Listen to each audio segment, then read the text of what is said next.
Enne kui hakkad otsima, kust saada raha oma äri alustamiseks, tuleb enesele selgeks teha, aga kui palju siis vaja on. Ja milles see väljendub, kas tegemist on rahaga või tegemist on mingisuguse muu materjaliga. Tavaliselt räägitakse stardikapitalist rahalises väljenduses, kuid stardikapitaliks võib olla ka tööpink, hoone, maa, materjalid, mis muud ressursid, mitte ainult raha. Kuid tavaliselt on äriks vaja ka raha. Kust seda võiks saada? Alati, kui teil on äriidee analüüsitud, tuleks juba mõelda selle peale, et kas mul endal ka on midagi, millega saaks seda äri alustada. Ehk siis isiklikud vahendid. Rahas või materjalis, tehnoloogias, tehnikas. Millised on võimalused saada rahastamist juurde või ütleme siis laiemalt ressursse juurde? Võib-olla aitavad siin ka sugulased, tuttavad, sõbrad. Tavaliselt isiklikud vahendid, sugulased, sõbrad ja tuttavad lähevad ettevõtte oma kapitali. Aga see ei pruugi alati nii olla. Järgmine teema oleks pangalaen.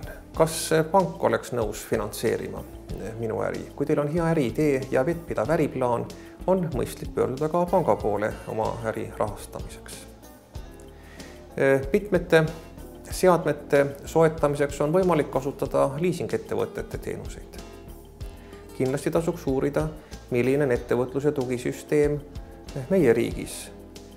Ja siin oleks otstarbekas pöörduda EAS-i koduleheküljele ja vaadata, millised võimalused avanevad seal oma äri rahastamiseks.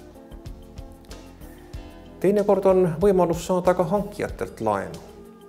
Ehk siis, kui te olete soetanud enesele materjali, võib ju kokku leppida ka nii, et te tasute selle materjali eest näiteks kuu aja pärast. Siis võiks tõlgendada asjaolusid nii, et te olete saanud kuuajalise laenu hankijalt. Üsna levinud on ka klientide poolt tehtavad ettemaksed. Ma rahastan oma äri klientide ettemaksetest. Seda viljeletakse väga palju internetikaubanduses, aga ka paljude väikeettevõtjate poolt, olgu nad siis rätsepad, väiketootjad, kes võtavad 50% ettemaksu, paljudel juhtudel ka 100%. Ja rahastavad oma äri sellisel moel. Paljud ärid ei olegi teistmoodi üldse võimalik teostada. Võimalik on ka väärtpaberite müük. See eeldab pisut suuremaid ärisid, väärtpaberid, aktsiad, aktsiaseltsi olemasolu ja te rahastate oma äri väärtpaberite müügi kaudu.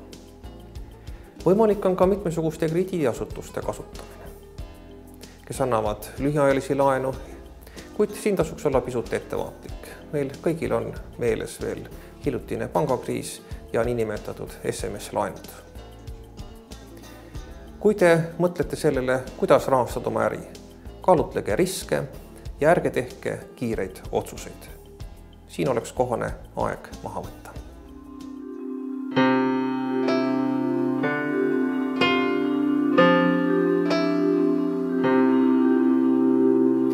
Mis on algkapital? Siin võib olla tõlgendusi mitmeid. Lähtugem järgmisest.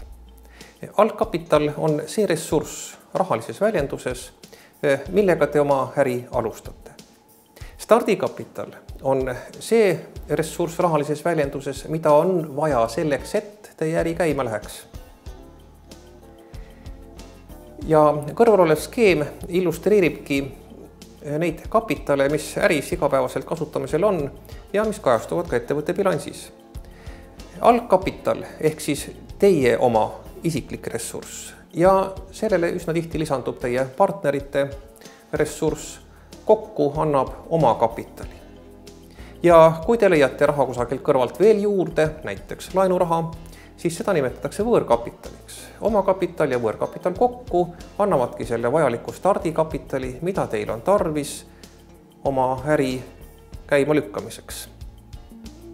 Ja illustreeriks nüüd seda skeemi ka järgmise näitega. Ettevõtliku inimesena otsustasin ma alustada oma äri. Mul on suurepärane äriidee, ma analüüsisin oma äriideed ja turu olukorda Ja leidsin, et on otstarbekas hakata seda ellu viima. Äriplaani koostamise käigus arvutasin välja oma vajaliku stardikapitali suuruse. Ja arvutuste tulemusena selgus, et minu äri käimalükkamiseks on vajalik 10 000 euri ressurssi. Kas siis raha, materjale, seadmeid, tehnikaid, hooneid, rajatisi, mida iganes. See ressurss 10 000 euri on vajalik äri käivitamiseks. See on stardikapital. Paraku mul endal on taskus ainult 1000. Kuidas alustada oma äri, kui ei jätku?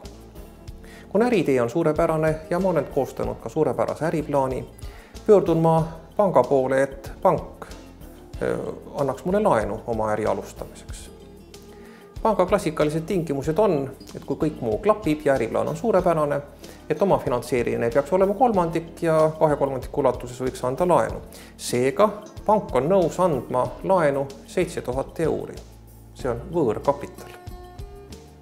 Tähendab, oma kapitali peaks olema 3000 euri, aga paraku mul on ikkagi ainult üks.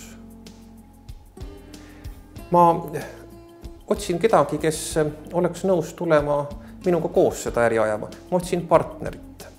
Partner äris on see, kes osaleb äris nii rahaliselt, ressursiga kui ka juhtimises.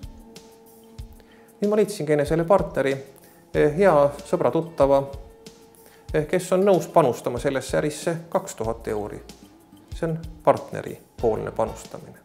Minu 1000, partneri 2000 annab kokku oma kapitali 3, millele lisandub võõrkapital pangalaenu näol 7 ja kokku ongi 10 000 euri, mis on vajalik selle äri käivitamiseks. Seega ma alustasin oma äri, milleks oli vaja 10 000 euri, 1000 eurise algkapitaliga.